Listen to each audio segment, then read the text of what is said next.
Tamaimu! Tamaimu! Kari lagi nang bo? Tamaimu lagi tabuk suba satpado. Ay sukra yaujige na ay blak sirine. Nang bo thabak suba yauge hai bro? Ima leitavadagi yumgi thawai kudimak ay kokta loina tare Tamaimu. Fare fare adudi hayeng dagi hek lao ko. Hey, di hidak kitang tahu jero. Jai, hidak kaina, Kaino budi am shawin na. budhi kaina. Hey, nama do, aina koira bimin hai. Hanubo, atura ni hanubo. Nang sida kai doro mino. Tui bido. Moi mika nam talai tabaduda. Aina sum sangbiram panida. Doble, nang thobi sangma mate. Noi ji ye amani le buran bla ko mali. Zi, atu wadi terokonu tra. Na kha ma na ingwan da budhi aina. Hey.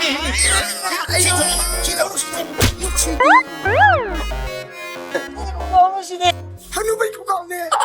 Hanu ka kau ge. Hanubi ko kau pile asha. Kai kan dabda.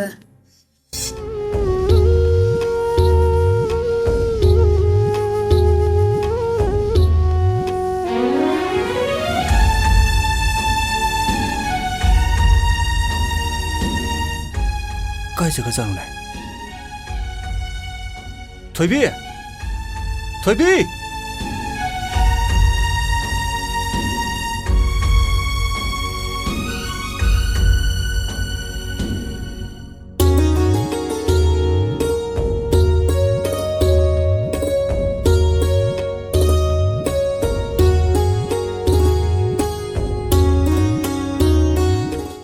Nangu ngasang kai chaluge. Dada, aku exam do hai to. Ha, Internet te yengo bane. adudi nangdi kamai dore. Dada, handakti mausa da gi yam hantare. Oh, isana handarakpagi maram dada su khange. Kanna honatuna ne mayamdagi makok thungdu yadabane. Exam su haidol abanina ne. Nangna matam kuya ningjarakpa mapalamda chakpa haibado. Satnaba tawroko. Se chengjak imungda pusalo.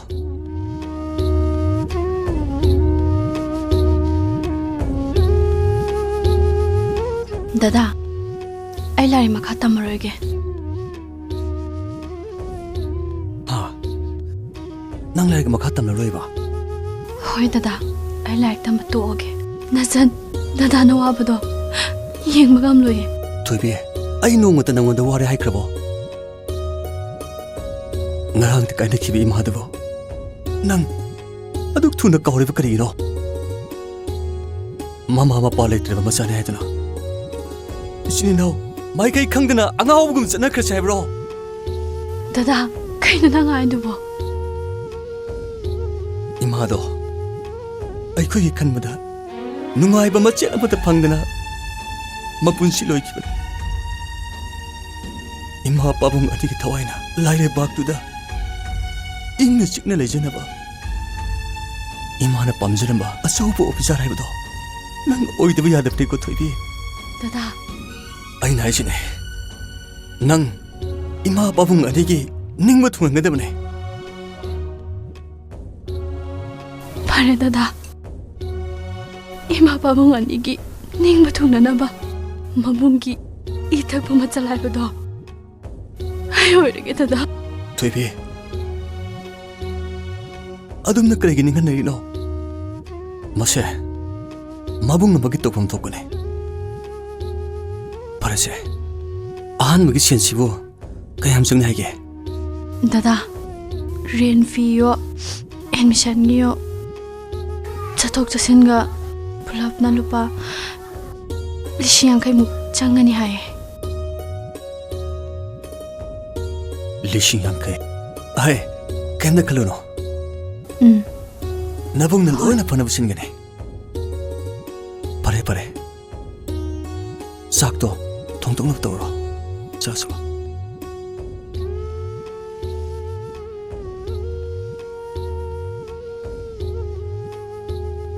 ꯉꯝꯅꯕ ꯊꯤꯒꯅꯤ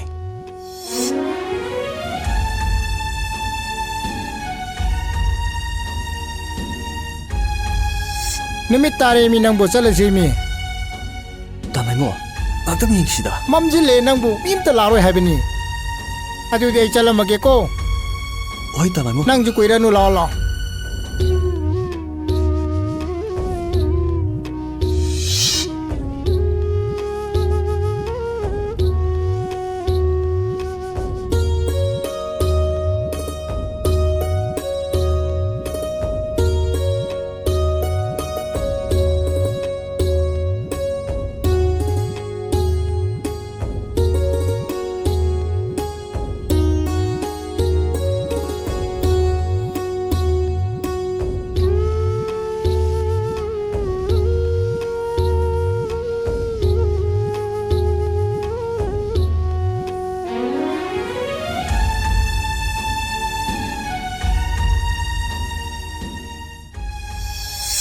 ꯂꯤꯁꯤꯡ ꯌꯥꯡꯈꯩ ꯑꯍꯩ ꯀꯩꯝꯇ ꯈꯜꯂꯨꯅꯣ ꯅꯕꯨꯡꯅ ꯂꯣꯏꯅ ꯐꯅꯕ ꯁꯤꯟꯒꯅꯤ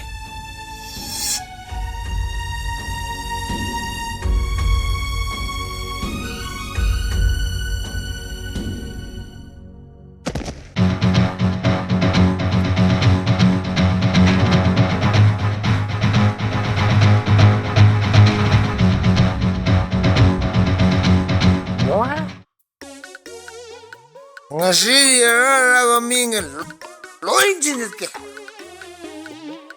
ai fune chate me aish ate buddhi na tro buddhi buddhi 시에가 제 또래 이렇게 들어가니 na buddhi nung gang chai mang tare ne nang ngasi ne hato bu tare lala 이나 쟁어시기 아유 안근 버시다 야 몽따는 농아이래네 나는 저건 너무 세는 못하고 있다 막ang ribo nang siaturo nang hasotin 어디 하든 아이 미 푸다 먹고 이래 우리 누구지 알로드들 나갈는 너 못하네 nange amale manamale wadaine as nai wadre kwaisole wado ngafuido ingboya na bane ai nganu machinya thau lo ai 아이 파기 되기네 아이 민당아이고 그래야 ai ngunro 나만은 비싱도 와클로 있다나 그래 나한테 가리 요라 지고 그래 내노 세버지 따이네 왜노 비디 강도 nang miyon kangewa 비디 강도 방하와 능하게 먹거든 능하게 치유 왜 잡는 거 먹었다 세상에 이나 뭐 난 기력 두다 농아이네 보다 오로네 러 이마가 바본거네 하나도 그러지 바봉 이마 나사서 저렇게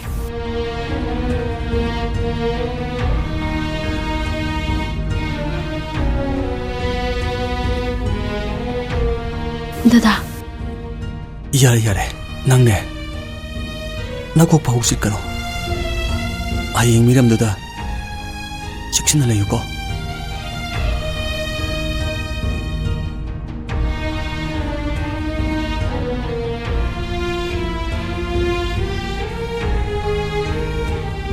아스 아이디 너희 잘라 마다이나 후배 셀레미네 아버지 나사서 저렇게 마이빠오 이셜 마뜩 잡아 미 오이다 야다분 미람들이 얌착신을 내고 신은 낭사 글라스 somto 주타우 하이에는 마뜩 자라 간다네 스페셜 루니세 하이에는 마뜩 자라 간다 신도 에네 실레는 불랍 생각하다 봐 알아 러 Hey, cái này nang bờ, cha cả đứa thằng mà vẫn nang bờ. 라이 덱싹 통로도 맞지 아이 타복이 암 레예 Ê, mà sai ayuk mami ngay din atro. Ay na nang siya am thằng mà mua. Basi thabam sakani hay bidbo. 오 아이네 아이 타복이 암 레예 바지 ꯅꯪꯅꯕꯨ ꯀꯔꯤ ꯊꯕꯛ ꯂꯩꯔꯤꯕꯅꯣꯕ ꯅꯆꯥꯒꯤ ꯅꯨꯄꯤ ꯊꯤꯕꯤꯅ ꯈꯪꯗ꯭ꯔꯕꯅꯤꯅꯅꯦ ꯄꯥꯖꯤꯒꯤ ꯑꯣꯏꯅ ꯊꯤꯕꯤꯔꯒꯦ ꯃꯁꯤ ꯀꯌꯥꯗ ꯃꯁꯣꯛ ꯄꯥꯛ ꯅꯥꯏꯗꯕ ꯑꯉꯥꯡꯅꯤ ꯃꯁꯤ ꯅꯪꯅ ꯄꯔꯕ ꯊꯣꯛꯂꯛꯑꯒ ꯃꯔꯝ ꯏꯔꯩ ꯂꯩꯇꯅ ꯏꯁꯧ ꯂꯥꯡꯉꯩꯁꯤ ꯀꯔꯤꯒꯤꯅꯣꯕ 바지 이 뽀는 얌뭉치에 자희네가 좀좀 얌질라 마지네가 숭숭 몽 따르다 바지네가 와간 따다마가 시드부 까마이네 거의 또 저걸로 들어 바지 ꯍꯣꯏ ꯅꯨꯄꯤ ꯑꯉꯥꯡ ꯀꯣꯏꯁꯣꯛꯀꯗꯕ ꯃꯇꯝꯗꯅ ꯈꯣꯏ ꯁꯣꯄꯤꯃꯦꯟ ꯇꯧ ꯂꯩꯔꯦ ꯆꯍꯤ ꯌꯥꯝꯁꯜꯂꯀꯥꯟꯗ ꯑꯩꯉꯣꯟꯗ ꯇꯥꯏꯅꯔꯗꯅ 바지네 와간 따드라바수 와간 따바나 짜나 바지기 오이나네 에이 누피 디비루라게 ꯑꯦ ꯇꯧꯔꯤꯁꯤ ꯌꯦꯡꯉꯨꯅꯦ ꯀꯌꯥꯝ ꯃꯊꯣꯡ ꯆꯥꯈꯤꯗ꯭ꯔꯕꯅꯣ ꯍꯣꯏ ꯊꯤꯕꯅꯤ ꯊꯤꯔꯛꯑꯗꯤ ꯈꯔ ꯅꯥꯞ ꯅꯥꯞ ꯂꯥꯎꯕ ꯑꯃ ꯊꯤꯔꯛꯎꯀꯣ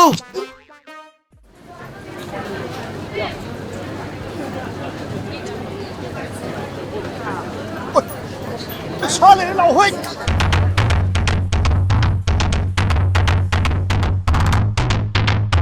어이 까빠가 챙겨놓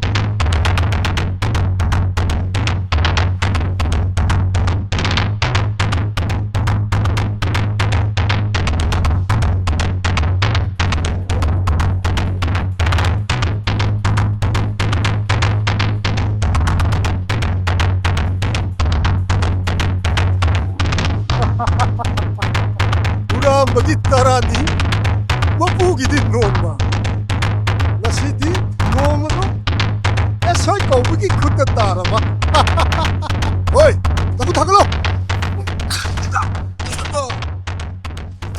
เล็กเหรอนั่งเฮกเลี้ยงนะวะนั่งชิวเลยครับ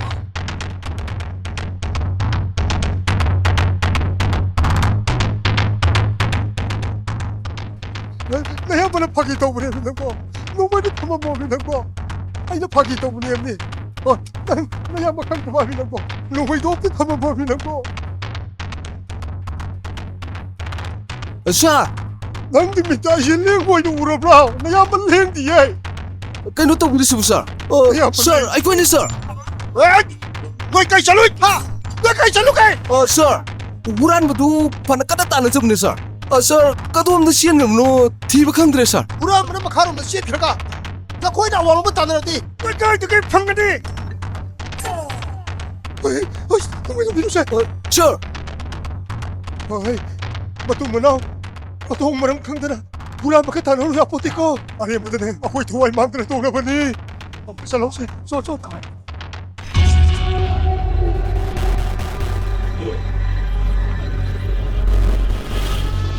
ꯍꯟꯗꯛꯀꯤ ꯊꯧꯗꯣꯛꯁꯦ ꯐꯥꯎꯔꯕ ꯍꯨꯔꯥꯟꯕ ꯗꯥꯛꯇꯔꯒꯤ ꯑꯩꯈꯣꯏ ꯈꯨꯠꯇꯒꯤ ꯂꯥꯛꯄ ꯉꯝꯕ ꯗꯔꯀꯥꯔꯗꯤ ꯑꯃ ꯊꯣꯔꯛꯑꯕ ꯑꯩꯈꯣꯏꯁꯨ ꯌꯥꯝ ꯀꯟꯅ ꯇꯥꯟꯅꯖꯕꯅꯤ ꯃꯥꯗꯤ ꯁꯒꯣꯜꯗꯦꯟꯅ ꯌꯥꯡ ꯆꯦꯟꯈ꯭ꯔꯦ ꯌꯥꯝꯕ ꯁꯦꯟꯗꯣ ꯐꯪꯒꯗꯕ ꯈꯖꯤꯛꯇ ꯉꯥꯏꯔꯀꯥꯟꯗ ꯅꯥꯀꯟꯗ ꯁꯤꯠꯆꯤꯜꯂꯒ ꯋꯤꯡꯒꯔꯗꯒꯤ ꯍꯦꯟꯅ ꯌꯥꯡ ꯆꯦꯟꯈꯤꯕꯩ ꯋꯥꯅꯤ ꯏꯌꯥꯝꯕ ꯌꯥꯝꯈ꯭ꯔꯕ ꯁꯦꯟꯅꯤ ꯇꯣꯛꯅ ꯄꯥꯝꯃꯨꯈ꯭ꯔꯦꯗ ꯇꯨꯝꯂꯤꯟ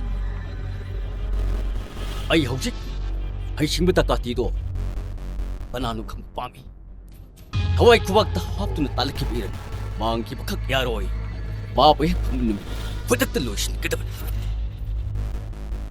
ꯍꯣꯏ ꯅꯪꯒꯤ ꯃꯥꯡꯗ ꯆꯠꯂꯤꯕ ꯅꯨꯄꯤꯗꯣ ꯃꯥꯒꯤ ꯃꯤꯠꯇꯨꯗ ꯄꯣꯠ ꯌꯥꯎꯔꯕꯅꯤ ꯌꯥꯝ ꯆꯦꯛꯁꯤꯟꯅ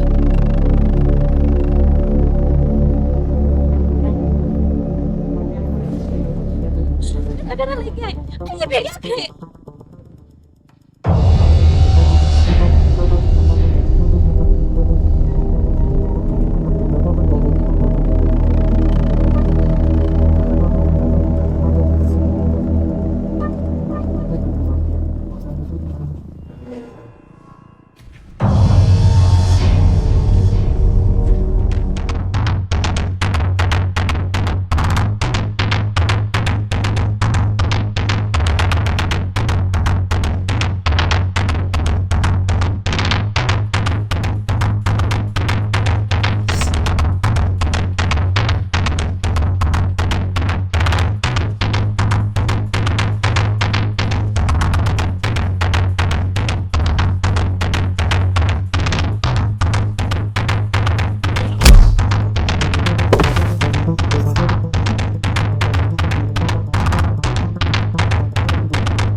Aure leri batat buti. Lam ini khali batat kani.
신의 비전도 없이 그이노네.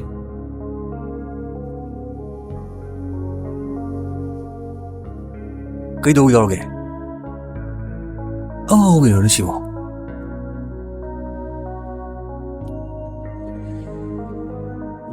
Dada,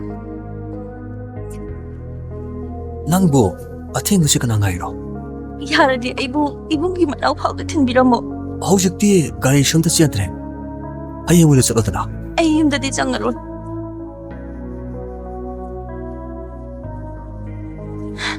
Yaradi dadana ibungdi manaw phawda thinbiramo.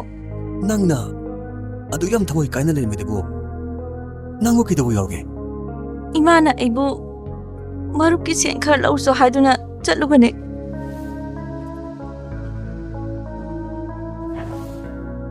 Aduna aibu imana lana lawkhiduna yumdudagi tanthokpirakbane. Ai yumdudadi amu hanna changaroi dada. 이봉나 낭이 mateng pangnabadi 낭 yumda changadaba natra. 낭 aibu lana khangano. ꯁꯦ ꯄꯥꯏꯁꯜꯂꯣ. ꯑꯩꯒ ꯍꯌꯦꯡ ꯂꯩꯇ꯭ꯔꯀꯥꯟꯗ ꯅꯪꯅ ꯑꯃꯨꯛꯁꯨ ꯃꯇꯦꯡ ꯄꯥꯡꯕ ꯌꯥꯏꯅ. Dada, ai madu lawba ngamoye. ꯃꯁꯤꯗꯤ ꯑꯩꯅ ꯅꯪꯕꯨ ꯅꯨꯡꯁꯤꯕꯒꯤ ꯏꯆꯝ ꯆꯝꯅ ꯃꯇꯦꯡ ꯄꯥꯡꯕꯅꯦ. ꯍꯌꯦꯡ ꯑꯩꯒꯤ ꯋꯥꯔꯀꯥꯟꯗ ꯅꯪꯅ ꯑꯃꯨꯛ ꯃꯇꯦꯡ ꯄꯥꯡꯉꯣ. ꯁꯦ ꯄꯥꯏꯁꯜꯂꯣ. ꯑꯩꯅ ꯅꯪꯕꯨ ꯅꯨꯡꯁꯤꯕꯒꯤ 이점 ꯆꯝꯅ ꯃꯇꯦꯡ ꯄꯥꯡꯕꯅꯦ.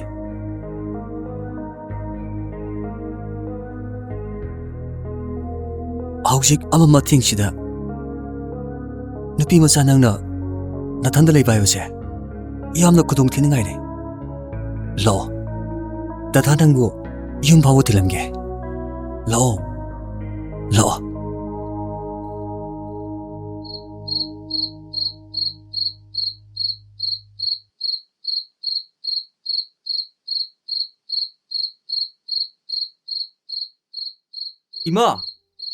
이모! Kana-kanano? Haima. Is! Kaya tanun he. Hey! Nang yum sida kay dubusa ngayon ha? Sige su, si Zakro ne he. Yum sida, jangan pasungya yaro hay sini. Imagi seldo, sida leire. Yengu ne masipo, kaya tangam krabangang nun he. Sel se, mina lakre ka haijandana. Aduga, hojik na mo por isi. Hey, Tongambi, ngasidagi nang ay isa na trabani. Yum sida nang amo na sang pasuyaroy. Habong, nasagi wa si ang tatabi ko, Pabong. ꯑꯩꯁꯤꯕꯨ ꯄꯥꯃꯨꯒꯤ ꯅꯆꯥ ꯅꯠꯇ꯭ꯔꯕ꯭ꯔꯣ? ꯀꯞꯁꯟꯅꯅꯨꯅꯦꯍꯦ 이몽시다 셀기 ꯑꯁꯨꯛ ꯌꯥꯝꯅ 꼭 사링해시다 누빠시다 셀가 태이되기 호나라미네 이마 이붕어 낭기 밑다 아할라마 레이코이시부 또 밑강동나 우르라보 헤 누미당시다 와카는 앙인데 레이카이 미암나 따크라가네 이마이세 탐팜 레이로예 앙앙세 뿌라가네 낭얌 두나 잣키바나 파니 이마 나코이 매함나 클리도 얌 오늘에 이마 아이 와시 아무도 따비 코임 Hey, 혹시 난기와 따바 맞던 나티. 이사미 비시고 난 차나보공 간다. 하! 또세 모이바보 야래 Hey, 난 복루바기. 나마가 이게디 미망치다 요래다나. 난 나시다기. 아이기 사나트라바니. юм마시다 뭐하나. 짜각바수야로이.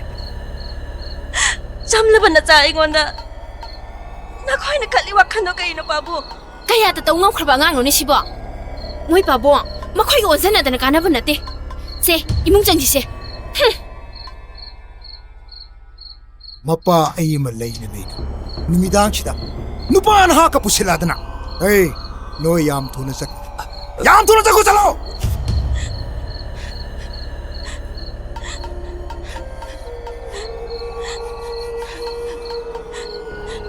션 낭의 용 짱능 나보기 말은 얌 수매 나본 거 다죠 하행 농 핵 한버가 낭이 나봉이 만학다 아이 소이던 텐거네 로 낭게 담아 아이는 분노 관함 스닝네 ꯑꯩꯒꯤꯗꯃꯛꯇ ꯀꯔꯤꯃꯠꯇ ꯈꯟꯕꯤꯔꯨꯔꯅꯨ. ꯅꯆꯟꯒꯤ ꯄꯨꯟꯁꯤꯗꯤ ꯍꯤꯡꯕꯒꯤ ꯀꯥꯟꯅꯗ꯭ꯔꯕ ꯄꯨꯟꯁꯤꯅꯦ. 아이 아dum는 간봉너데 낭 라한테 해봐 나봉 잡사를 강해 낭을 흰거 씹기 마련가 나봉 백분 씨가 얌나 머리래네 제 아이고 다져 하잉 농 핵 한버가 낭기 내 목욕 낙다 낭고 쏘다 튄 거네 로 저슬로 로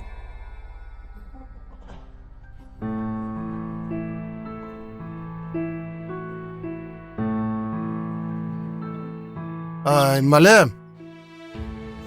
구라 시대 범지 구라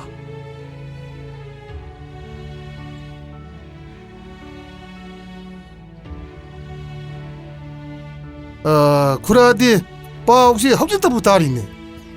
Nipi masada bo kailam dagin wane. 구라 까이람 마이도 너 아이쇼 강기도 구라 Adu bo sana bo yab warne. Mayum dai bam khangdana. Kama haidok bo salu doino. Yo Noinek doktor pa thabok sima. 혹시 파바 하이독 보 사루 들디. 버리엔디 라이박도 콩빵나 걸고 다음이네. 눈비 마사시라네. 문남 다 항어. 나때 구라 구라나 칼리도 오늘에 마지 젠정을 봐 아마도 나때 마유 만나면 가리 방대바득이 아이는 좀 юм시다 레헬만에 미네 하이너리 mayam시데 로이네 라레네 아두디. 에 콰이디기 티베신 시데 미오이 비게 신망아이레. 파레 아두 얼디네 니피 마사세 얌 투노 틴토케납토 레이카이기 미오 안강나 봐 mayam시네네. kitang hita gibda nangi mincha thigdori brane walking ak chalu khige ko 호이 구라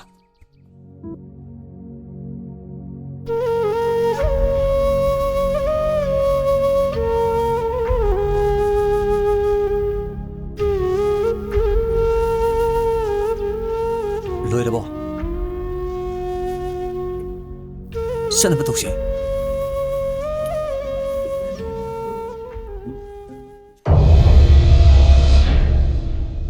Security ki kutta taadana ba sakkat honari ngishida. Kadai dikna takatim thokchilak tanas. Ai koi gi sakhaw lambi tatamaga. 이양바 고이러로 따꾸티 에코기 굿데기 락동음네바 따까티도 ngasi nongmani sigi manungda chor holalaru malem sidagi magi gun soidna mutalagani Mabudi phakti phawtana gani. Natrabadi ꯃꯥꯅ ꯑꯩꯈꯣꯏꯒꯤ ꯂꯝꯕꯤꯗ ꯃꯥꯅ ꯈꯪꯉꯣꯏꯗꯅꯃꯛ ꯂꯩꯔꯒꯅꯤ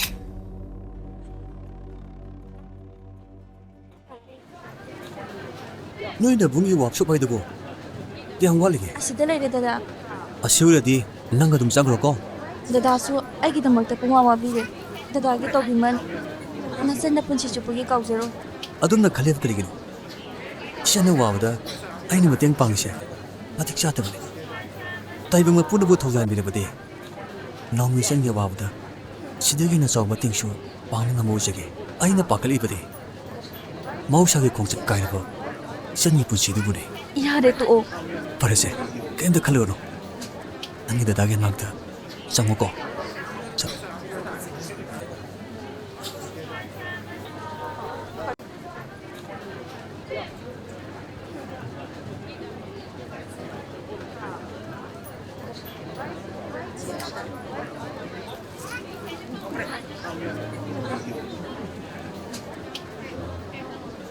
ꯑꯗꯣꯏ ꯀꯩꯗꯧꯔꯒꯦ ꯅꯪꯕꯣ ꯀꯩꯒꯤꯅꯣ ꯁꯪꯃꯟꯅ ꯂꯥꯛꯏꯁꯦ ꯅꯠꯇꯦ ꯅꯪꯕꯨ ꯀꯩꯗꯧꯕ ꯌꯥꯎꯒꯦ ꯍꯥꯏꯕ ꯇꯥꯃꯣꯗ ꯁꯦꯡꯅ ꯍꯥꯏꯌꯨ ꯅꯪꯒꯤꯗꯃꯛ ꯅꯕꯨꯡ ꯑꯩ ꯏꯆꯥꯎ ꯆꯥꯎꯅ ꯂꯩꯔꯤꯕꯁꯤ ꯏꯆꯟꯒꯤ ꯀꯔꯤꯒꯨꯝꯕ ꯄꯦꯟꯗꯕ ꯈꯔ ꯂꯩꯔꯦ ꯍꯥꯏꯕꯁꯦ ꯅꯪ ꯇꯥꯃꯣꯅ ꯆꯥꯅ ꯈꯪ ꯃꯤ ꯎꯔꯒ ꯐꯖꯗꯦ ꯀꯥꯗ ꯆꯪꯉꯒꯅꯦ ꯅꯪꯒꯤ ꯅꯨꯡꯉꯥꯏꯇꯕ ꯃꯌꯥꯝꯗꯣ ꯑꯩꯉꯣꯟꯗ ꯍꯥꯏꯔꯛꯑꯣ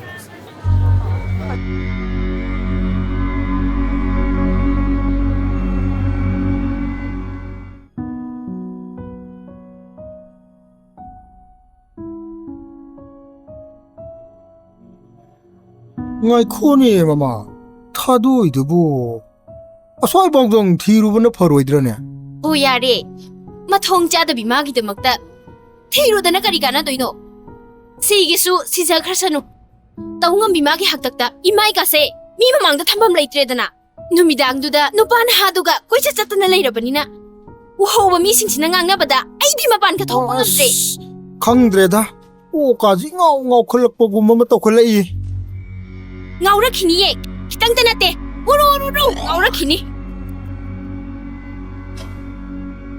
ꯉꯣꯕ ꯅꯪꯕꯨ ꯉꯥꯎꯔꯕ ꯍꯥꯏꯕꯅꯦ ꯅꯣꯏꯁꯤꯗꯤ ꯌꯥꯔꯦ ꯄꯥꯕꯨꯡ ꯑꯩ ꯉꯥꯎꯔꯕꯁꯨ ꯅꯈꯣꯏ ꯀꯅꯥꯅꯣ ꯃꯁꯛ ꯃꯨꯟꯅ ꯈꯪꯏ ꯃꯆꯟꯒꯤꯗꯃꯛ ꯃꯕꯨꯡ ꯑꯩ ꯂꯩꯔꯤ ꯍꯥꯏꯕꯁꯦ ꯅꯈꯣꯏ ꯀꯥꯎꯗꯨꯅ ꯐꯩ ꯃꯁꯤ ꯇꯧꯔꯤꯁꯤ ꯌꯦꯡꯉꯨꯅꯤ ꯅꯠꯇꯦ ꯋꯥꯔꯤꯁꯦ ꯑꯝꯇ ꯃꯨꯟꯅ ꯇꯥꯈꯣꯅꯦ ꯏꯉꯣꯕ ꯌꯥꯔꯦ ꯑꯩ ꯅꯈꯣꯏ ꯀꯅꯥꯝꯇꯒꯤ ꯋꯥ ꯇꯥꯕ ꯄꯥꯝꯗꯦ ꯏꯆꯟꯁꯦ ꯍꯤꯡꯆꯥꯕꯤꯒꯤ ꯁꯔꯩꯗ ꯋꯥꯅ ꯈꯥꯡꯉꯤ ꯍꯥꯏꯕ ꯃꯕꯨꯡ ꯑꯩꯅ ꯈꯪꯉꯤ ꯃꯍꯥꯛ ꯑꯩꯒꯤ ꯅꯥꯛꯇ ꯁꯣꯏꯗꯅ ꯊꯝꯒꯅꯤ ꯉꯁꯤ ꯅꯨꯃꯤꯠ ꯈꯔꯅꯤ ꯗꯤꯡꯗꯦ ꯄꯥꯕꯨꯡꯒꯤ ꯌꯨꯝꯁꯤꯗ ꯊꯝꯖꯔꯝꯕ ꯇꯥꯔꯦ ꯃꯗꯨꯒꯤ ꯑꯋꯥꯏꯃꯟ ꯃꯕꯨꯡ ꯑꯩꯅ ꯆꯞ ꯆꯥꯅ ꯄꯤꯒꯅꯤ ꯉꯣꯕ ꯅꯪꯕꯨ ꯋꯥꯔꯤꯁꯤ ꯑꯝꯇꯗꯤ ꯇꯞꯅ ꯈꯟꯅꯈꯤꯁꯤ ꯀꯩꯗꯧꯔꯒꯦ ꯑꯗꯣ ꯅꯕꯨꯡꯅꯦ 이젠 뭐야 내려고 라그네 ой ꯈꯪꯗꯦꯕ 너붕어 뭐 때리기 희거 에이 그리 희가 피나 사 그이 막고를 시다 이젠부터는 뭐 해보세 뭐흥 이네 해는 누가지브네 제 라오 아이 낭부 얌 두는 로고 라그네 해봐 제 정실 라오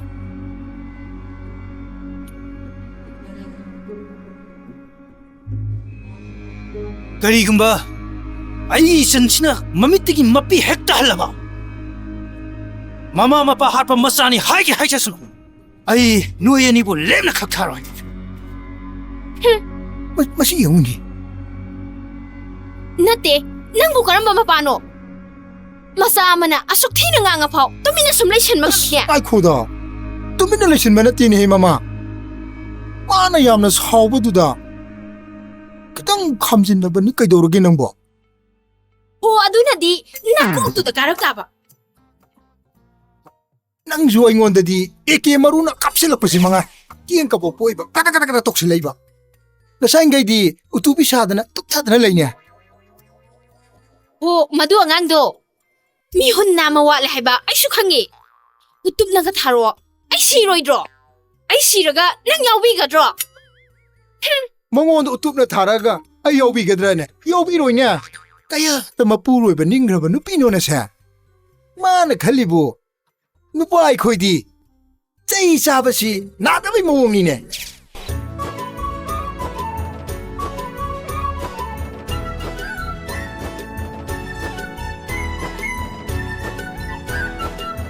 랑레 ताबुदिया ꯌꯥꯝ ꯅꯨꯡꯉꯥꯏꯈ꯭ꯔꯃꯥꯅꯦ ꯑꯩꯈꯣꯏꯔꯣꯝꯗꯒ ꯂꯥꯛꯈꯤꯗ꯭ꯔꯦꯅꯦ ꯀꯗꯥꯏ ꯆꯠꯂꯨꯏꯅꯣ ꯅꯪꯕꯨ ताबुदिया मतम लेनबम खंगदेना कंप्यूटर कोर्स अम यावरबनिदा ꯌꯥꯝ ꯐꯩ ꯌꯥꯎꯁꯟꯒꯗꯕꯅꯤ ꯅꯪ ꯊꯦꯡꯅꯕꯁꯦ ꯇꯥꯟ ꯌꯥꯝ ꯆꯥꯔꯦ ꯊꯦꯡꯅꯔꯤꯉꯩꯁꯤꯗ ꯑꯩ ꯅꯉꯣꯟꯗ ꯋꯥ ꯑꯝꯇꯗꯤ ꯁꯤꯡꯗꯣꯛꯅꯤꯡꯕꯅꯤ कइनो हेक्ता हायो ताबुदी ꯑꯩꯅ ꯅꯉꯣꯟꯗ ꯍꯥꯏꯗꯣꯔꯤ ꯋꯥꯁꯦ ꯁꯦꯝꯖꯤꯟ ꯁꯥꯖꯤꯟꯕ ꯋꯥꯍꯩꯅꯤ ꯍꯥꯏꯅ ꯅꯪ ꯈꯟꯒꯅꯨꯀꯣ फरेने कई वानो हेक्ता हायो ताबुदी ꯂꯥꯡꯂꯦꯟ ꯅꯪꯅ ꯃꯥꯂꯦꯝꯕꯨ ꯀꯌꯥꯒꯤ ꯃꯇꯤꯛ ꯅꯨꯡꯁꯤ ꯍꯥꯏꯕ ꯅꯪꯃꯩꯁꯨ ꯈꯪꯉꯤ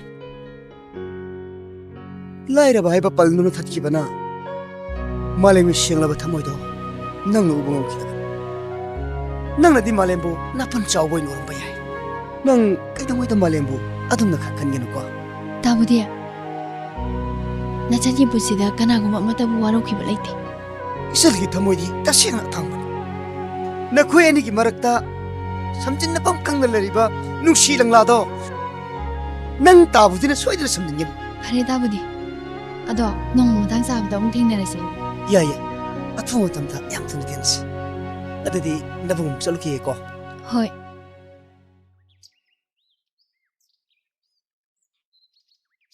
ए येंगुने सुमांग मांगोन का पुंचाई चाइरा थमगा सिजु अमदा सितोक्तेबा आई सिबु मोय ममा असिबदुना लैरगा थनम्बा मिनाइदु गाइरेबा खोइदौ से थिलक्तनाने थादोय सोनथौ लौलौ इमा आई सिदा लैये कोबी सिंग जारुबने nga साइदगी इस थबक याम फरेने हा कोबी सिंग जाइबे महुता सि चाइरिबा खोलिबा सिंगसे लोइसन बगै दौगे हा लोइसन बगै दौगे बा इमा आई से चलके अंगांग ला अंगांग सुनत्रे नकोक्तो खरा खनथौनी बेमा आई कइदौनरगे ने हे मामा मांग मांगोलदा चाइरिबा म्यामसे थबक वाना चलुरिबा इसे हलागा सिसनोना थनम्बा ngamiने आई बेमा चिबौदी नमागी मतें खरा पांगुदी आइदना ए नोइसे प्रतिहन मलबनी ए नमासे वाबा याबो वाजराबनी मबुंग नुसी हनगनुने इनम तत खै होनारगा मबुंग नेना तौरिदुना आइबु लान उरिबन मसक सिंसे अमते हे उजनिंगदे मवोंग काती इसन से थुना लौबा लाकनी कागी सेन पिरकनी काइना हौसि फावबा लौबा लाक्तेने से खरा थुना चटख्रो इसा से वायमता संगौरगे मामा नंगसिमा ते यारे लाओसे इबुंग नंदा पोथारो लाओसे ए नंग उंगने लेत्रसो सारी खोली काजे खरा तासिलुदना चाबतो सिंगमन हे तोरदना नोइसिमा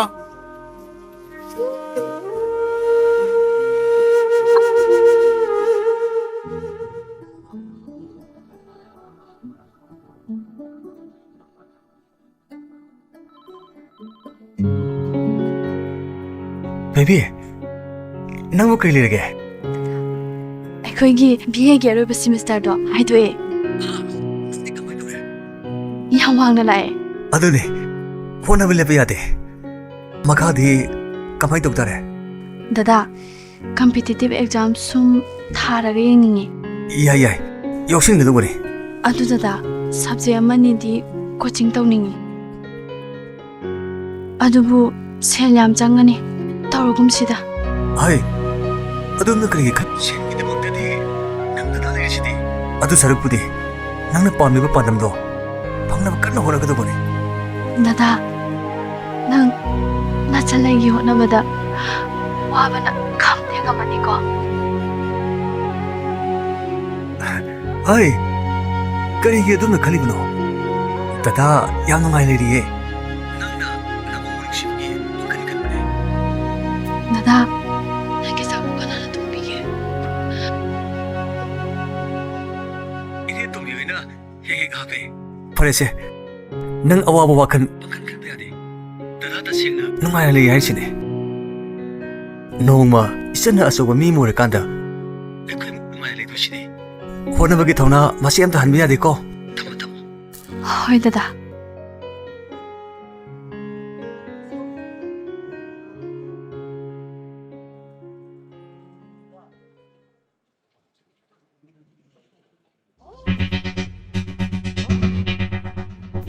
ꯏꯍꯨꯝꯃ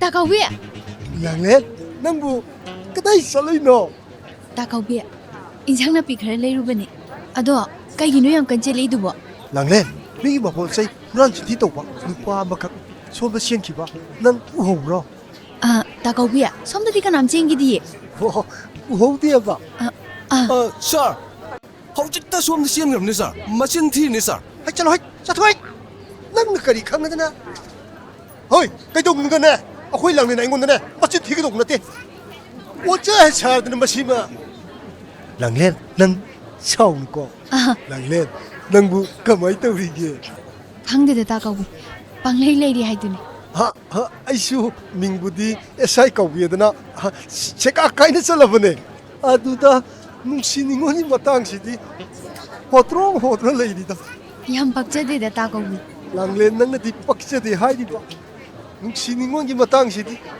ꯑꯦꯁꯥꯏ ꯑꯣꯏꯔꯕꯁꯨ ꯄꯛꯆꯧ ꯍꯥꯏꯕ ꯁꯨꯛꯌꯥꯃꯛ ꯌꯥꯗ꯭ꯔꯦꯗ ꯀꯩꯅꯣꯅꯦ ꯍꯥꯏꯁꯤꯕꯨ ꯇꯥꯀꯧꯕꯤ ꯂꯩꯔꯒꯦꯗꯅ ꯌꯥꯝꯅꯕꯨꯗꯤ ꯃꯔꯩꯈ꯭ꯔꯦꯗ ꯑꯗꯨꯗ ꯊꯃꯣꯏꯁꯤꯅ ꯄꯥꯝꯖꯕꯗꯤ ꯑꯃꯠꯇ ꯍꯦꯛ ꯌꯥꯎꯗꯕ ꯆꯤꯟ ꯊꯤꯕꯒꯗꯤ ꯅꯠꯇꯦ ꯃꯌꯥꯝꯗꯨꯒꯤ ꯃꯔꯛꯇ ꯅꯪꯒꯨꯝꯕꯤ ꯑꯃꯠꯇ ꯍꯦꯛ ꯌꯥꯎꯔꯝꯃꯕ ꯈꯨꯗꯛꯇ ꯌꯥꯕꯤꯒꯦ ꯍꯥꯏꯔꯤꯁꯤꯅꯤ ꯁꯥꯔ ꯑꯣꯟꯊꯣꯛꯅ ꯆꯌꯦꯠ ꯈꯨꯌꯦꯠꯅꯈ꯭ꯔꯦꯗ ꯑꯣꯁꯤꯅ ꯑꯣꯐꯤꯁꯇ ꯈꯤꯇ ꯊꯨꯅ ꯂꯥꯛꯑꯣ ꯍꯥꯏ ꯁꯥꯔ ꯀꯔꯤ ꯃꯥꯅ ꯍꯥꯏꯔꯒ ꯑꯩ ꯍꯦꯛꯇ ꯆꯠꯀꯗ꯭ꯔꯣ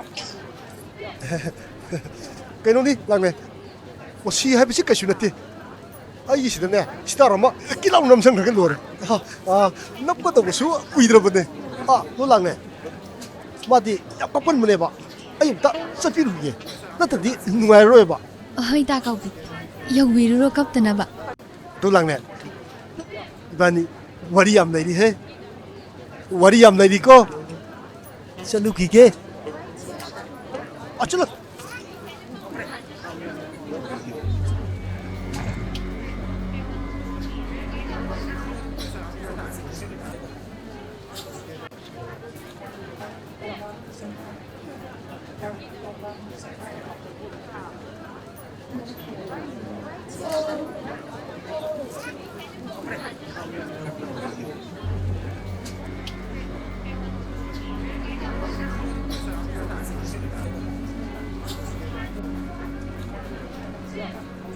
Damalem!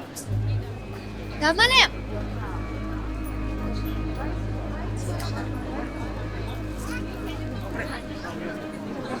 Damalem!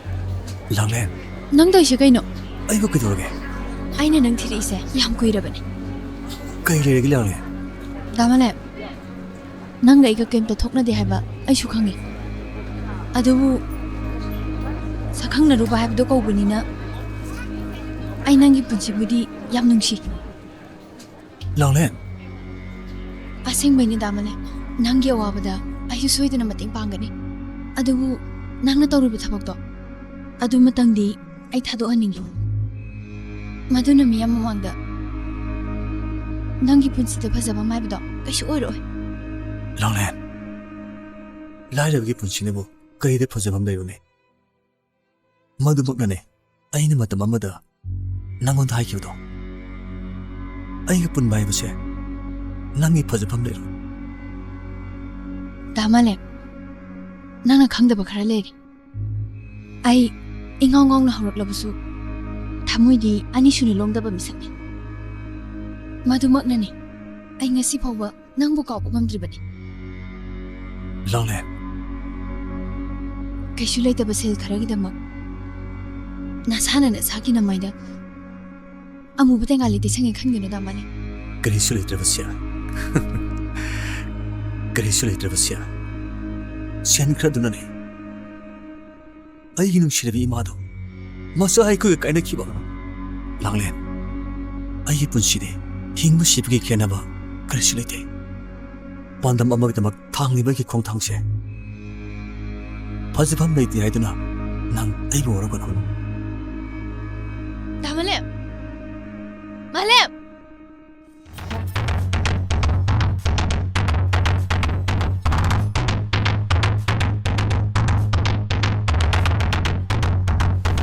시다로, 시다로. 내일부터 시대 땀나가 이거 짝빙 말이다.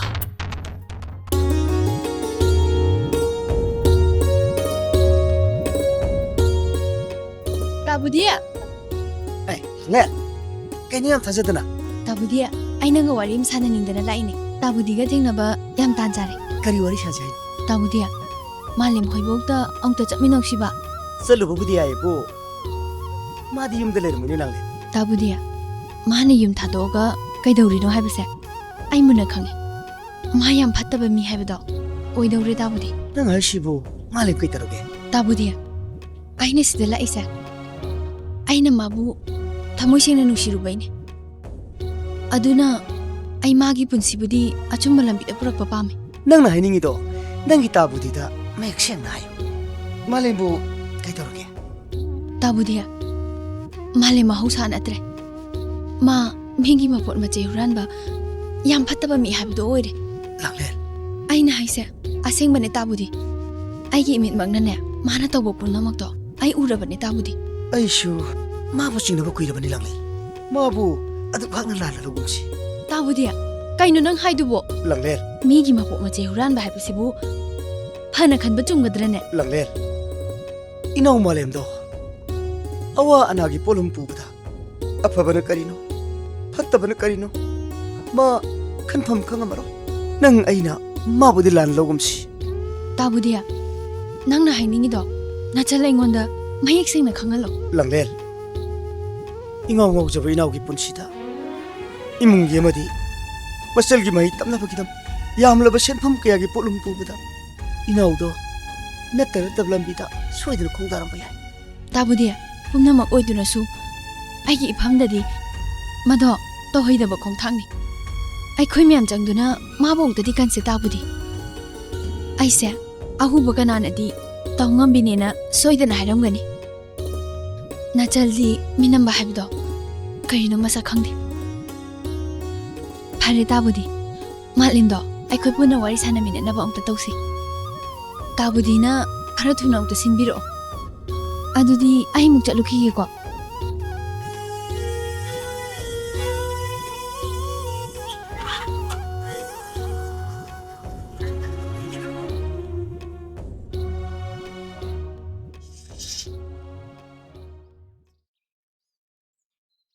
Adoy! Adoy! Ingoba, nang lakpa yam phare. Nate, nasa nupigi phibam sibu kamai khana se haino. Isa nupigi phibam haibabo. Ngasidagi kanamata ayet papiraroi. Ay mabu lawula abam. Nang na mabu puba puda ba haibadudi tongan bani ne. Laikai miyam sina magi maramda kari ngangnari haibase. Nangsu khara di khan ba phai he. Ngangning mangang jasno. Masida thongnaba nakhoi miyamna silib natro. Ay, mo ba? Kaino nang haido? Kaino nang haido bo? Ay, ahal lamalda taksi kasi khangdaba. Aduna nine noibo. Noibo aina isani khanma ngamdri che. Mama pa na pokto ba masai khoisu. Mai pa nungsiba masa khangde. Oh, nangi wata sidi. Huinaw masa sauna ba yu oga laito le haiduni ne. Mi na ngangnari se. Kari legi di khandadana. Na pangan chawre. Ekhoi bu halage siro. Na ungningsina phadaba ngamaktragadi. Madumaksi oirpa yai. Ay, imo ba? Kaino nang haido? Kaino nang haido bo? Nama na pa khoi da bauda. Adum na haiba ngamabani ne. Ay, nang kardi khandau ko. Babung, mahu pubi lil amona sikpada. Babung pangtakray ba? Nasa isu khangine.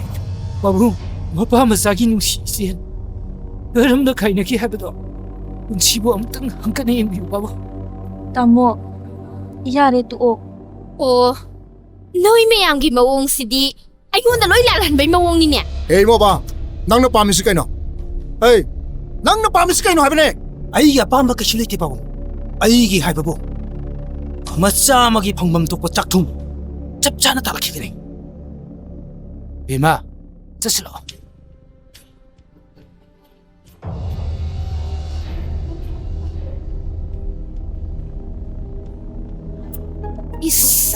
Isase, wai mapung sangek sangida. Kaino, aduga mapung ning nusini yengi dubo. Adui saruk putine. Sak tum thong lo. ꯂꯥꯛꯑꯣ ꯂꯥꯛꯀꯦ ꯍꯥꯏ 따부디 따부디 따부디 ꯃꯥꯂꯦꯝ ꯀꯩꯗꯧꯔꯦ ꯑꯩꯈꯣꯏ ꯊꯣꯏꯕꯤꯗꯣ ꯊꯕꯛ ꯈꯔꯦ 따부디 ꯀꯔꯤ ꯑꯩꯈꯣꯏ ꯊꯣꯏꯕꯤꯕꯣ ꯅꯨꯡꯉꯥꯏꯔꯦ ꯅꯨꯡꯉꯥꯏꯔꯦ ꯍꯥꯏ ꯍꯥꯏ ꯍꯥꯏ ꯍꯥꯏ ꯉꯥ ꯀꯣꯝꯕ ꯁꯧꯕ ꯂꯩꯔꯕ꯭ꯔꯅꯦ ꯍꯩ ꯉꯥꯒꯤ ꯅꯠꯇꯦ ꯕꯥꯖꯤ 구라 ꯑꯩꯈꯣꯏ ꯊꯣꯏꯕꯤꯗꯣ ꯊꯕꯛ ꯈꯔꯦ 구라 ꯍꯥ ꯃꯥꯂꯦꯝ ꯅꯪꯒꯤ ꯍꯣꯠꯅꯖꯃꯟ ꯃꯍꯩ ꯌꯥꯜꯂꯦꯗꯅ ꯂꯥꯎ ꯉꯁꯤꯗꯤꯅꯦ ꯏꯄꯥ ꯏꯁꯥ ꯑꯩꯈꯣꯏ ꯃꯌꯥꯝꯅꯦ ꯏꯟꯖꯥꯡ ꯑꯍꯥꯎꯕ ꯑꯃ ꯆꯥꯒꯦ ꯁꯤꯂꯥ ꯕꯥꯖꯤ ꯉꯥꯅꯨ ꯑꯣꯏ ꯆꯥꯁꯦ ꯑꯩ ꯈꯣꯏꯖꯩꯒꯁꯨ ꯁꯦꯝꯃꯔꯣ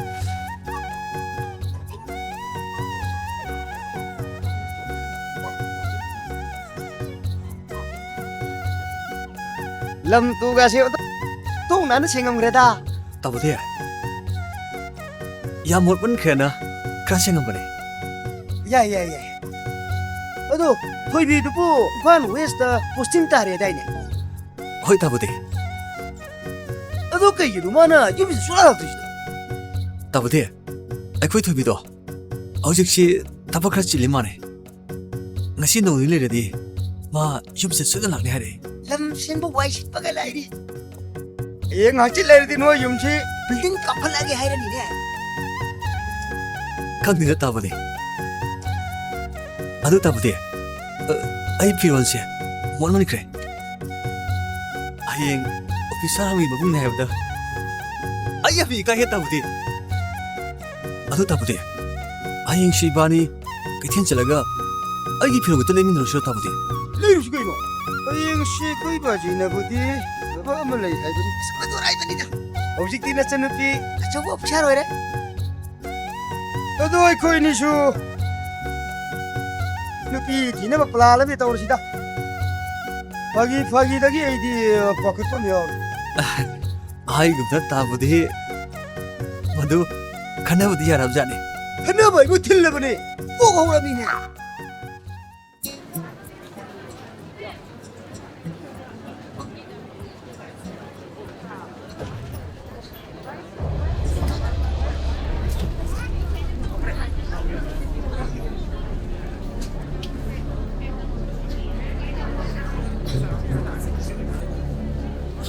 ꯑꯁꯤꯔꯥ ꯀꯩꯗꯧ ꯌꯥꯎꯔꯒꯦ ꯍꯦ ꯍꯦ ꯅꯨꯄꯤꯁꯤ ꯈꯪꯕ꯭ꯔꯥ ꯁꯥꯔ ꯑꯩꯗꯤ ꯈꯪꯗꯦꯕꯨ ꯍꯦ ꯍꯨꯔꯥꯟꯕ ꯅꯪ ꯅꯠꯇ꯭ꯔꯣ ꯑꯩ ꯁꯝꯗꯒꯤ ꯂꯤꯊꯈ꯭ꯔꯤꯗꯣ ꯉꯁꯤꯗꯤ ꯅꯪ ꯆꯦꯟꯕ ꯌꯥꯔꯣꯏꯅꯦ 이붕어 ngasi 파와 아이디 nangbu kaabo laitene ngaiku mem puru ngaiku hatu puna to lai chatu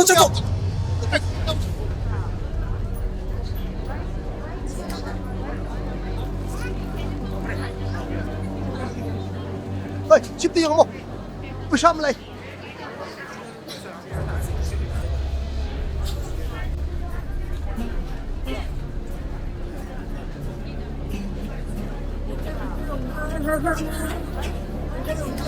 ꯀꯩꯗꯧꯕ ꯌꯥꯎꯔꯦ ꯃꯦꯗꯥꯝ ꯄꯨꯂꯞ ꯑꯃꯈꯛ ꯐꯥꯕ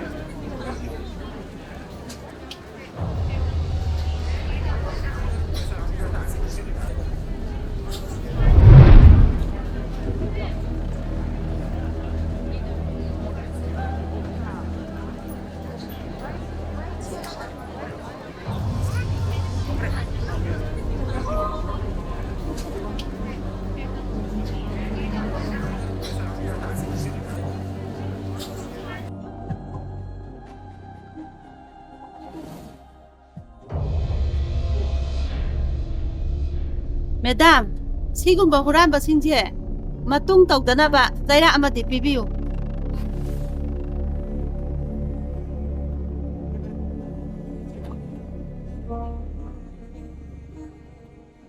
네 coming madam ꯉꯁꯥꯏ ꯅꯨꯄꯥꯗꯨ ꯄꯨꯔꯛꯑꯕ ꯍꯣꯏ madam ꯐꯨꯕ ꯌꯥꯕ ꯐꯨꯔꯒ ꯂꯣꯛꯑꯞꯇ ꯀꯧꯁꯜꯂꯒ ꯊꯝꯃꯝꯕꯅꯤ madam Stupid! ꯅꯪꯉꯣꯟꯗ ꯀꯅꯥꯅ ꯐꯨ ꯍꯥꯏꯒꯦ ꯍꯥ ꯅꯪꯉꯣꯟꯗ ꯀꯅꯥꯅ ꯐꯨ ꯍꯥꯏꯒꯦ madam ꯃꯇꯨꯡ ꯃꯅꯥꯎ ꯇꯧꯗꯅꯕ ꯈꯔ ꯐꯨꯕꯅ ꯐꯒꯗ꯭ꯔꯥ ꯍꯥꯏꯗꯅ ꯑꯣꯏ ꯌꯥꯔꯦ ꯌꯥꯝ ꯊꯨꯅ ꯆꯠꯈ꯭ꯔꯣ Get out!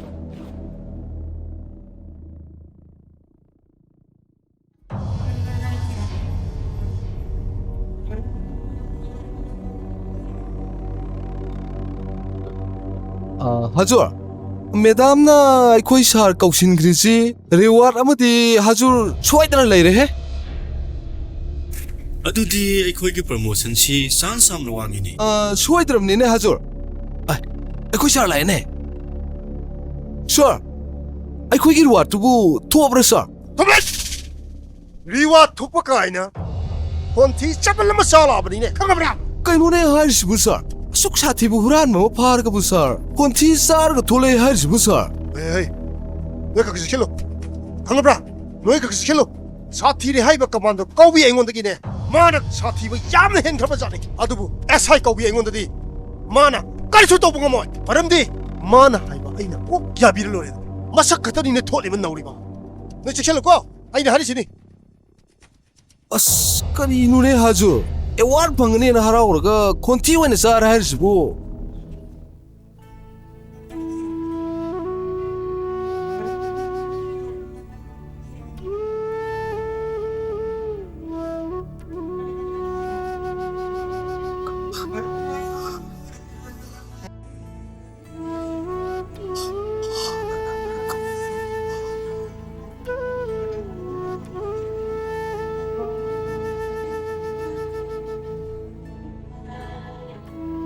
ꯊꯣꯏꯕꯤ.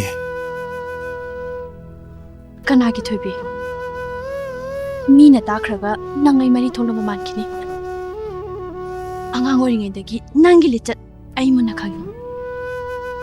ꯃꯤꯌꯥꯝꯒꯤ ꯐꯠꯇ꯭ꯔꯕ ꯃꯍꯤꯛ ꯅꯪꯕꯨ ꯑꯩꯅ ꯀꯩꯗꯧꯅꯨꯡꯗꯁꯨ ꯀꯛꯈꯠꯂꯣꯏ. ꯊꯣꯏꯕꯤ, ꯅꯕꯨꯡꯉꯩꯒꯤ ꯑꯄꯥꯝꯕꯁꯨ ꯃꯗꯨꯅꯤ. ꯅꯪꯒꯤ ꯉꯝꯖꯕ ꯈꯔꯗꯣ ꯃꯤꯌꯥꯝꯒꯤꯗꯃꯛ ꯈꯜꯂꯒ ꯑꯆꯨꯝꯕꯗ ꯇꯧꯒꯗꯕꯅꯤ. ꯃꯗꯨꯅ ꯑꯋꯥꯕꯗꯨꯅ ꯃꯁꯔꯨꯛ ꯑꯣꯏꯔꯛꯂꯒ ꯂꯥꯏꯑꯣꯏꯈ꯭ꯔꯕꯤ ꯏꯃꯥꯗꯨꯒꯤ ꯂꯃꯟ ꯆꯤꯟꯅꯆꯤꯡꯕ ꯁꯛꯂꯁꯅꯨ. ꯃꯆꯟ ꯑꯃꯒꯤ ꯃꯥꯏ ꯈꯖꯤꯛꯄꯨ ꯌꯦꯡꯗꯕ ꯅꯪꯗꯤ ꯑꯩꯒꯤ ꯀꯅꯥꯁꯨ ꯅꯠꯇꯦ. ꯊꯣꯏꯕꯤ, ꯂꯣꯒꯤ ꯃꯐꯝꯗꯗꯤ ꯃꯤꯅꯨꯡꯁꯤꯒꯤ ꯋꯥꯍꯟꯊꯣꯛ ꯂꯩꯇꯦ. ꯅꯁꯥꯅ ꯇꯧꯖꯔꯤꯕ ꯃꯍꯩꯗꯤ ꯅꯁꯥꯅ ꯐꯪꯖꯕ ꯇꯥꯕꯅꯦ. ꯊꯣꯏꯕꯤ, ꯅꯪ ꯑꯩꯒꯤ ꯆꯤꯟꯌꯥꯏꯗ ꯄꯛꯆꯔꯤ. ꯅꯕꯨꯡ ꯑꯩꯗꯤ ꯏꯁꯥꯒꯤ ꯏꯊꯧꯗꯥꯡ ꯄꯥꯡꯊꯣꯛꯄꯗ ꯅꯤꯡꯍꯟꯅꯕ ꯍꯥꯏꯕꯗꯣ ꯅꯣꯡꯃꯗ ꯐꯥꯎꯈꯤꯗꯦ. ꯅꯪꯁꯨ ꯑꯩꯒꯤ ꯏꯔꯦꯟꯈꯥꯛꯀꯤ ꯑꯁꯦꯡꯕ ꯏꯆꯟ ꯑꯣꯏꯔꯕꯗꯤ ꯅꯪ ꯅꯤꯡꯍꯟꯅꯕ ꯇꯧꯒꯅꯨ ꯊꯣꯏꯕꯤ. ꯆꯨꯝꯃꯤ. ꯍꯨꯔꯥꯟꯕ ꯑꯃꯒꯤꯗꯃꯛ ꯑꯩ ꯅꯤꯡꯍꯟꯅꯕ ꯌꯥꯗꯦ. ꯋꯥꯔꯕꯁꯨ ꯋꯥꯅ ꯉꯁꯤ ꯅꯣꯡꯃ ꯅꯤꯅꯤꯗꯪꯗꯤ ꯋꯥꯌꯦꯜꯁꯪꯅ ꯄꯤꯔꯛꯄ ꯆꯩꯔꯥꯛꯇꯣ ꯑꯩꯈꯣꯏ ꯉꯥꯏꯃꯤꯟꯅꯈꯤꯁꯤ.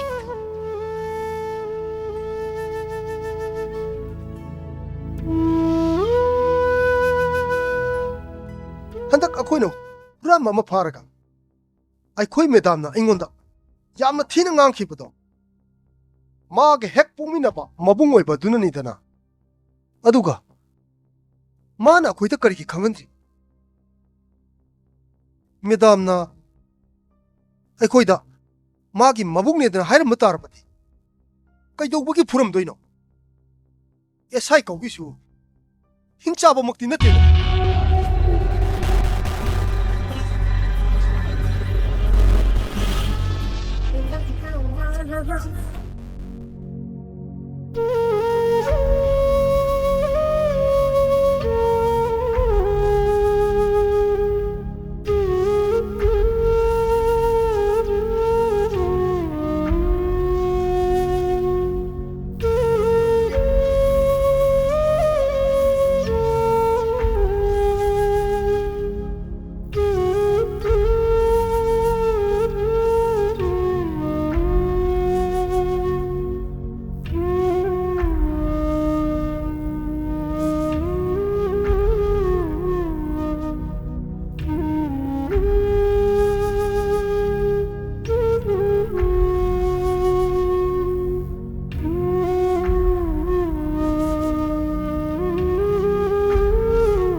ꯍꯌꯦꯡ ꯏꯆꯥꯅ ꯑꯆꯧꯕ ꯑꯣꯐꯤꯁꯥꯔ ꯑꯣꯏꯔꯀꯥꯟꯗ ꯃꯥꯅ ꯇꯧꯔꯛꯇꯣꯏꯅꯦ 이마 나사 토이비 나시디 이마는 밤새는 밤 아초보 오피사라 해도 오히려 나 사문 없이나 토이비 까오르이노 이마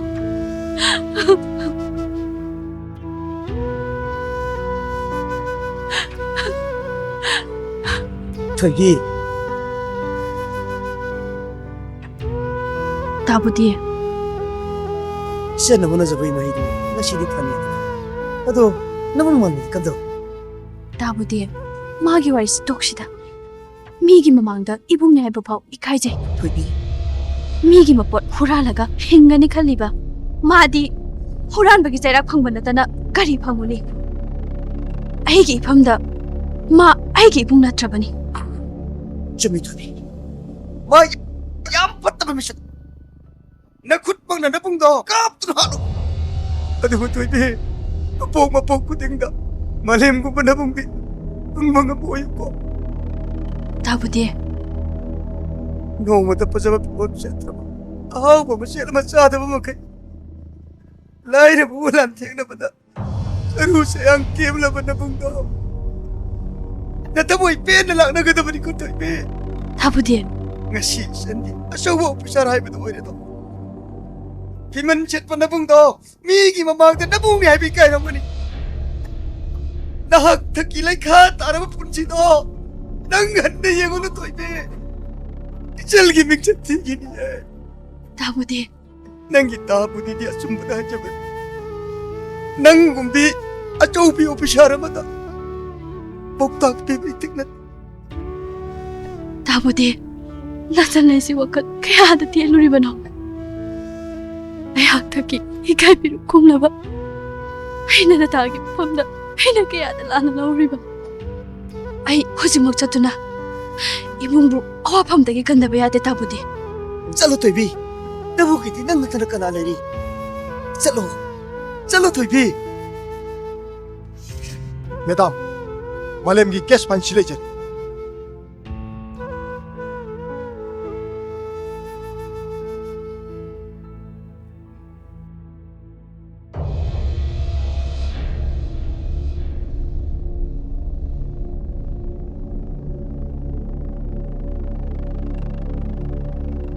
Kana Kari lairagi madam sanahan bi aise inama natro Hoi mani ai inama ga warim ta sana janingba Lengjam biro no mayam thongan da leramo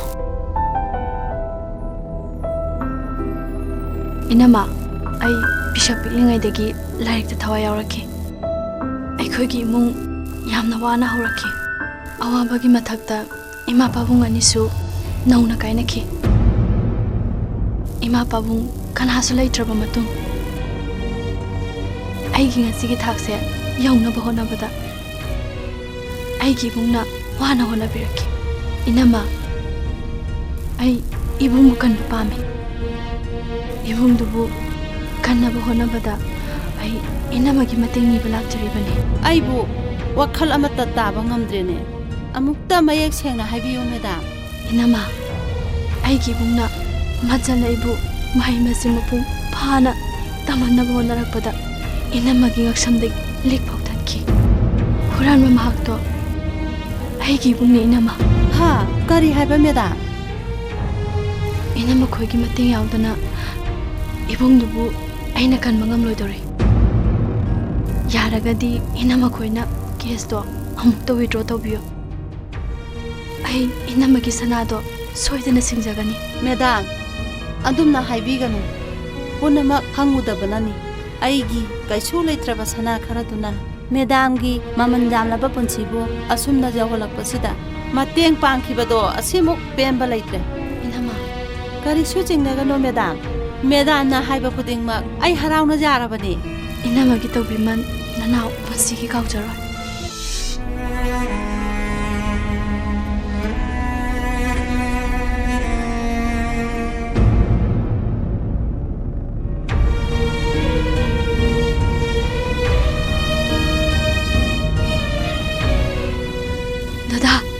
Nachanna dadabu yamna lana laure ai ꯗꯗꯥꯗ ꯂꯥꯟꯈ꯭ꯔꯦ ꯑꯩꯕꯨ ꯑꯝꯇ ꯉꯥꯛꯄꯤꯌꯨ ꯗꯗꯥ isanna karigi lalone lalebade isanbu miyam mangdi kai phru kumaliba nabung aine ꯗꯗꯥ apangbi karigi kapino nabungi punside ipak tak ta tawriba kongon gumbane aigi damak kapawnade ꯗꯗꯥ ꯍꯧꯖꯤꯛꯇꯤ ꯅꯆ ꯂꯩꯔꯦ ꯑꯗꯣꯝꯅ ꯀꯔꯤꯒꯤ ꯈꯜꯂꯤꯅꯣ ꯑꯩꯁꯦ ꯅꯪꯒꯤ ꯅꯆ ꯊꯣꯏꯕꯤꯅꯦ handaki mapuksimade masangi lemjina pamoi mabung haibado ai oiba ngamkidre ꯗꯗꯥ ꯀꯔꯤꯅꯣ ꯅꯪꯅ ꯍꯥꯏꯔꯤꯕ ꯃꯌꯥꯝꯁꯤꯕꯣ ꯅꯆ ꯂꯩꯕꯨ ꯑꯃꯨꯛ ꯍꯟꯅ ꯉꯥꯛꯄꯤꯕ ꯉꯝꯃꯔꯣꯏꯗ꯭ꯔꯣ ꯗꯗꯥ ꯅꯪ ꯅꯆꯟꯕꯨ ꯀꯩꯝꯇ ꯅꯨꯡꯁꯤꯗ꯭ꯔꯕꯣ toibe migi mabung mapwa kayana ina kunba numaya paba henkrebasu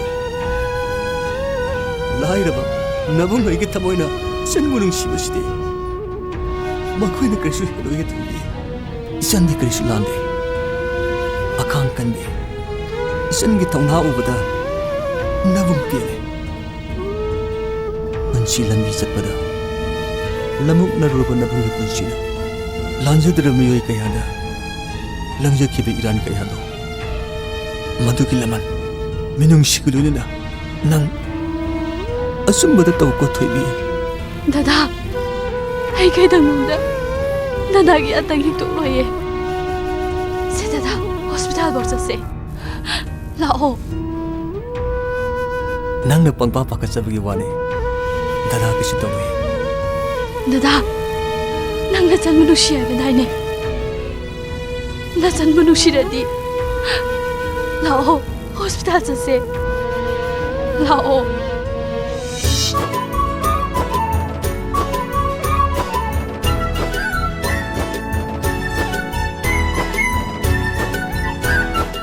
바보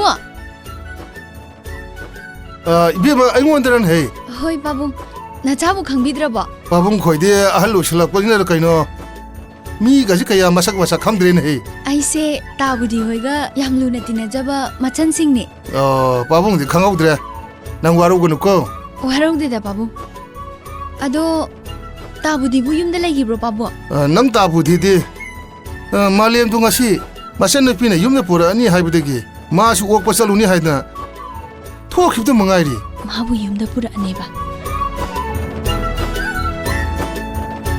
아드디 바봉 아이수 타말리무 오뻔데 짤루기게 바봉 아이 짤루기고 바보 바보 짤루기고 예 떠우리시 영문이시 마게 하이브시 헤데 야답자니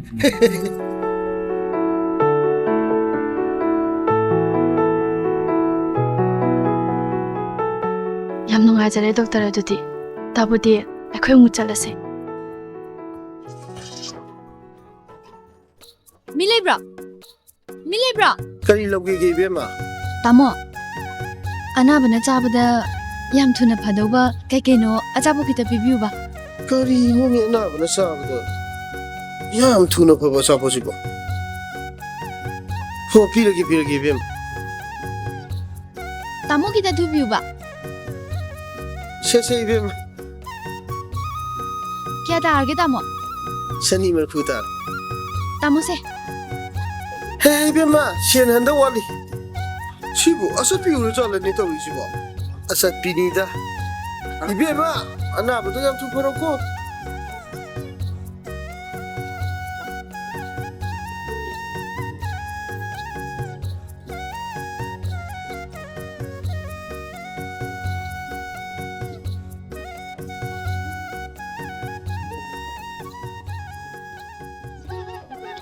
ꯉꯥꯏꯈꯣ ꯅꯪꯒꯤ ꯀꯦꯁ ꯋꯥꯠꯂꯤ ꯅꯨꯄꯤ ꯑꯣꯏꯕꯤ ꯑꯃꯅ ꯅꯪꯒꯤ ꯅꯅꯥꯛꯇ ꯑꯍꯤꯡ ꯆꯨꯞꯄ ꯑꯃ ꯂꯩꯕ ꯍꯥꯏꯕꯁꯦ ꯃꯥꯒꯤ ꯄꯨꯟꯁꯤꯗ ꯀꯩ ꯑꯣꯏꯔꯝꯒꯅꯤ ꯅꯍꯥꯛ ꯈꯪꯉꯨ ꯃꯥꯒꯤ ꯄꯨꯟꯁꯤꯅ ꯍꯤꯡꯕ ꯁꯤꯕ ꯍꯥꯏꯕꯁꯦ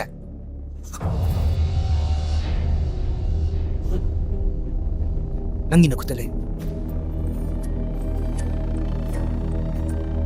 ꯑꯩ ꯍꯌꯦꯡ ꯑꯌꯨꯛꯀꯤ ꯍꯥꯏꯗꯣꯛꯄꯗꯣ ꯑꯩ ꯈꯧꯔꯥꯡꯕ ꯂꯩꯔꯝꯒꯅꯤ